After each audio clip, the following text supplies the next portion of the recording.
I realize not everyone has a very strong affinity for the sciences. I structure my class in a way that is stimulating enough for those really pursuing science or medical degrees, but also manageable enough for everyone else who isn't. Our class meets 7 times out of a 6-day cycle, and the students are really enjoying that so far, being able to see me every day, come in, see their peers, work on labs and experiments together.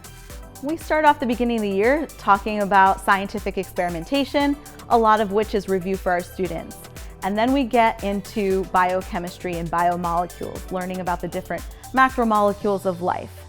We then will get into cells and how they transport materials and how they communicate with one another. We then talk about cellular respiration and how organisms create energy. Finally, we'll get into genetics this year, which is one of my favorites.